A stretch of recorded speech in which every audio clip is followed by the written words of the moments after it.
हर हर महादेव दोस्तों, जय श्री कृष्णा, जय माता दी।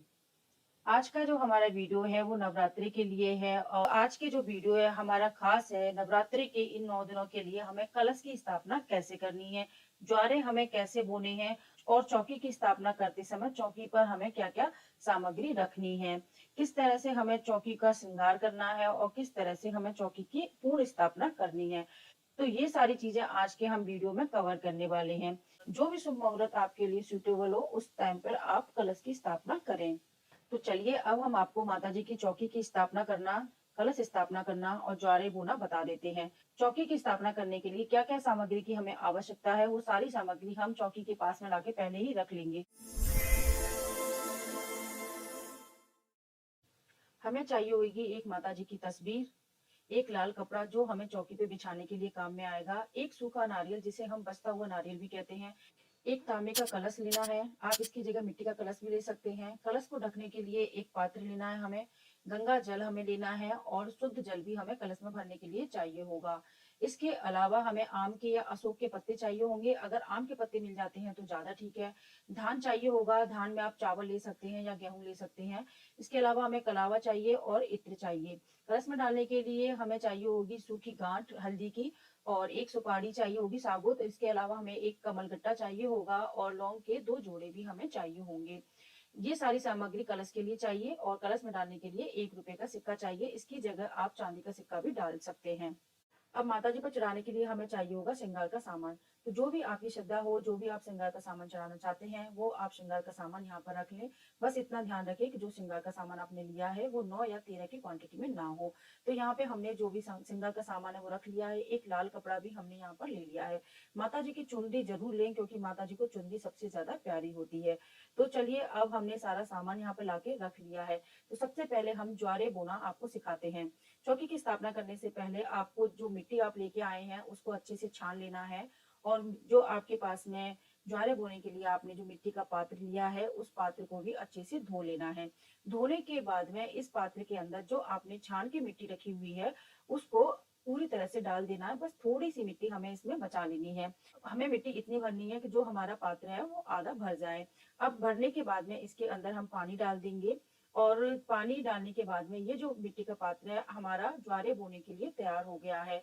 अब हम इसमें क्या करेंगे कि जो भी हमारी जौ है उनको हमने ओवरनाइट भिगोया हुआ था ऑलरेडी, वो हमने यहाँ पर डाल दी है। इनको धीरे धीरे पूरी तरह से फैला देंगे। आप जौ को रात भर भिगो के रखेंगे तो बहुत अच्छा है। अगर आप वीडियो अभी भी देख रहे हैं तो आप 1 घंटे पहले भी भिगो के रख सकते हैं। थोड़ा सा टाइम लग जाएगा जौ को निकलने में, बाकी इतनी ज्यादा प्रॉब्लम होती नहीं है। जौ को बोते समय आपको ध्यान रखना है कि जो आपने बीज यूज में लिए हैं वो अच्छे होने चाहिए। भुने हुए बीज आपको नहीं यूज में लेने हैं और ज्यादा पुराने बीज भी आपको यूज में नहीं लेने हैं।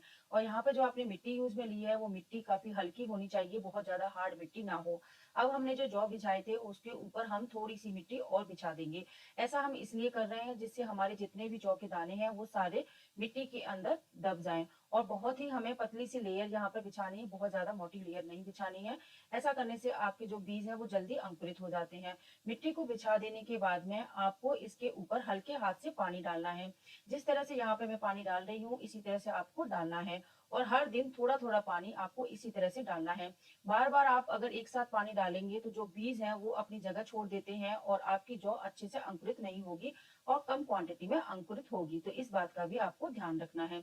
अब हम आम के पत्ते लेके आए हैं उनको धो लेते हैं और अब हम करेंगे कलश की स्थापना।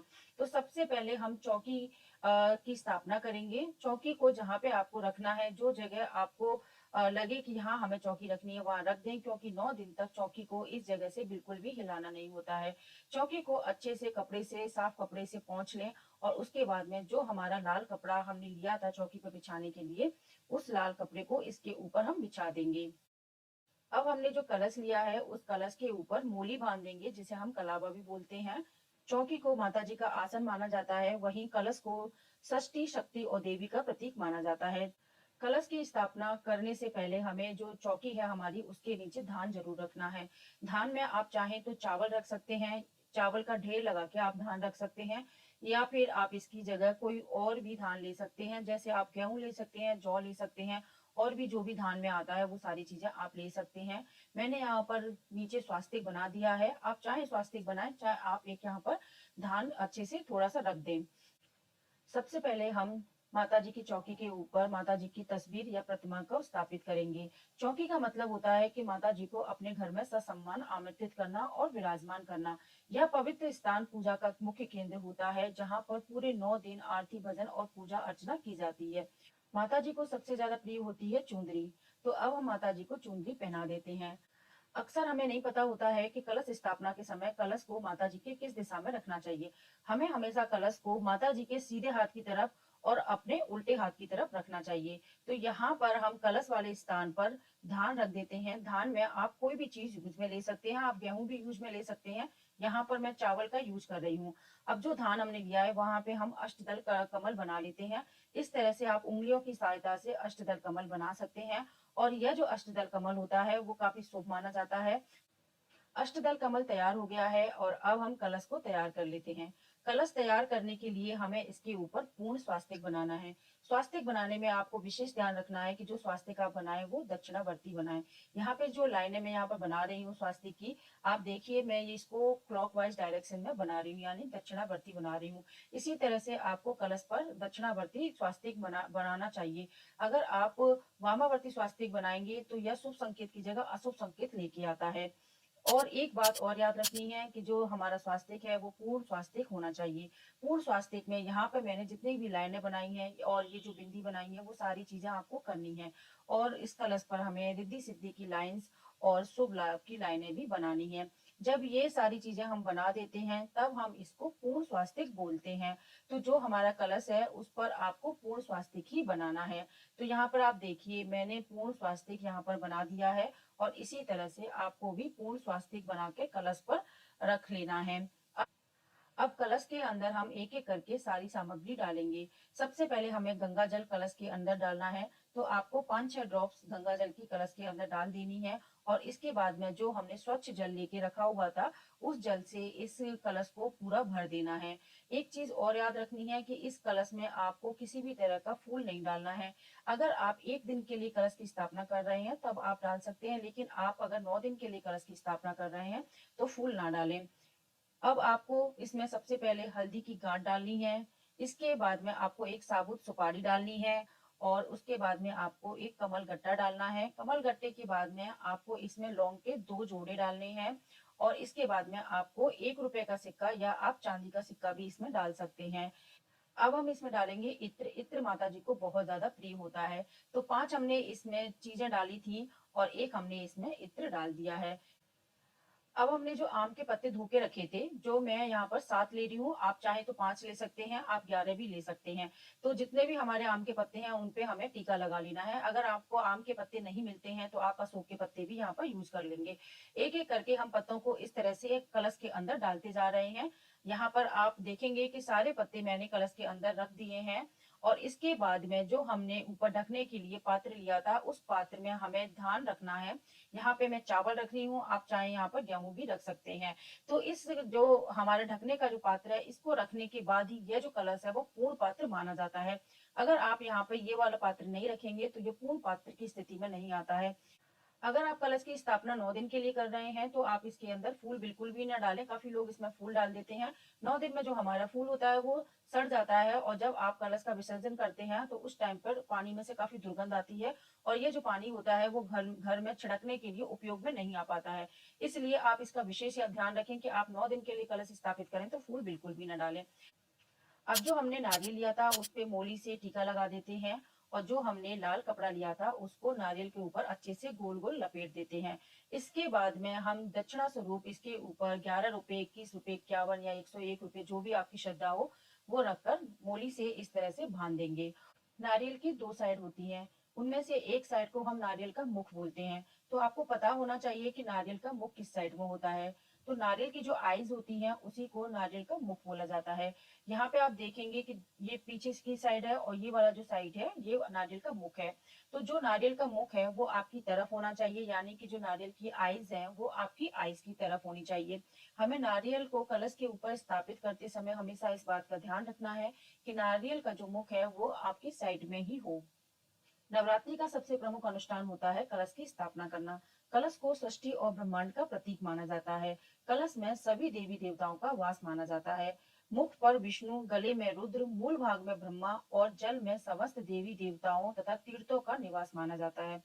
कलश स्थापना का मतलब यह होता है कि हम माता जी को साकार रूप में घर बुलाते हैं और उनकी ऊर्जा को कलश में स्थापित कर रहे हैं। अब चौकी के बिल्कुल बीचों बीच में यहाँ पर हम धान रखेंगे। यहाँ पर मैंने चावल यूज में लिए हैं, आप कोई और भी धान यूज में ले सकते हैं। इसके ऊपर हम यहाँ पर रख लेते हैं एक प्लेट, और प्लेट के ऊपर जो हमारा मिट्टी का पात्र जो हमने तैयार किया था धान का, वो इसके ऊपर रख देंगे। प्लेट रखने का यहाँ पर कोई विशेष कारण नहीं है, बस ये मिट्टी का पात्र है और मिट्टी के पात्र में से पानी थोड़ा थोड़ा रिसता रहता है। उसकी वजह से जो हमारा कपड़ा है 9 दिन में बिल्कुल खराब हो जाता है, और इसीलिए हमने यहाँ पर प्लेट रखी हुई है। अब माता जी को चढ़ाने के लिए जो भी श्रृंगार का सामान हमने लिया था वो एक एक करके माता जी के सामने रख देते हैं। यहाँ पे हमने सिंदूर रख दिया है, महावर रख दिया है और मेहंदी रख दी है, चूड़ियां रख दी है माता जी के लिए, काजल रख दिया है और कंघी भी रख दी है और एक बिंदी का पत्ता और मिरर रख दिया है। आप यहाँ पर अच्छे से माता जी का श्रृंगार कर दें फूलों से। जितना ज्यादा आप अच्छे से चौकी का श्रृंगार करेंगे उतनी ज्यादा आपकी माता जी प्रसन्न होंगी, घर में सुख समृद्धि आएगी। तो अब हम माता जी को अच्छे से तैयार कर देते हैं। यहाँ पर फूलों से पूरी तरह से आपको अच्छे से माता जी को श्रृंगार कर देना है। अब जौ के पात्र के ऊपर भी हम कलावा यहाँ पर बांध देते हैं। ये आप पहले भी कर सकते थे और अभी भी आप यहाँ पर कर सकते हैं।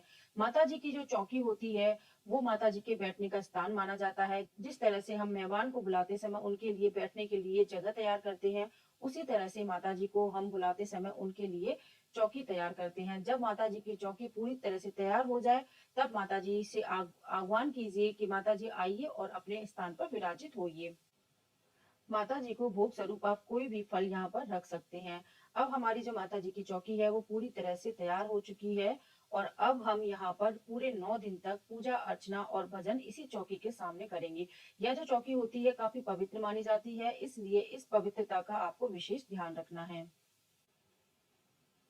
कलश में रखा हुआ जल समुद्र, नदियों और समस्त जीवनदायिनी शक्तियों का प्रतीक है। यह ब्रह्मांड और शक्ति की उत्पत्ति का भी प्रतीक है। कलश का जो सबसे ऊपरी भाग होता है जिसे हम मुख बोलते हैं, वहां पर भगवान विष्णु का निवास माना जाता है और गले पर भगवान रुद्र यानी महादेव जी का निवास माना जाता है। मूल भाग में ब्रह्मा जी का निवास माना जाता है और वहीं पर जल में सभी देवताओं और तीर्थों का निवास माना जाता है। इसलिए कलश को पूरे देवलोक का प्रतिनिधि माना जाता है। नवरात्रि में कलश को नौ दुर्गा का साकार रूप माना जाता है।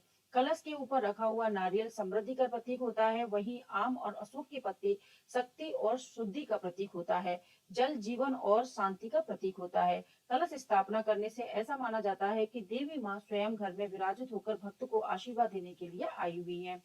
पूरे 9 दिन की पूजा और अनुष्ठान कलश की स्थापना के बिना अधूरा माना जाता है। कलश से ही नवरात्रि की पूजा का शुभारंभ होता है। इस तरह से आप अपने घर पर कलश की स्थापना करें और माता जी को बुलाएं। हर हर महादेव दोस्तों, जय श्री कृष्णा, जय माता दी, बाय बाय।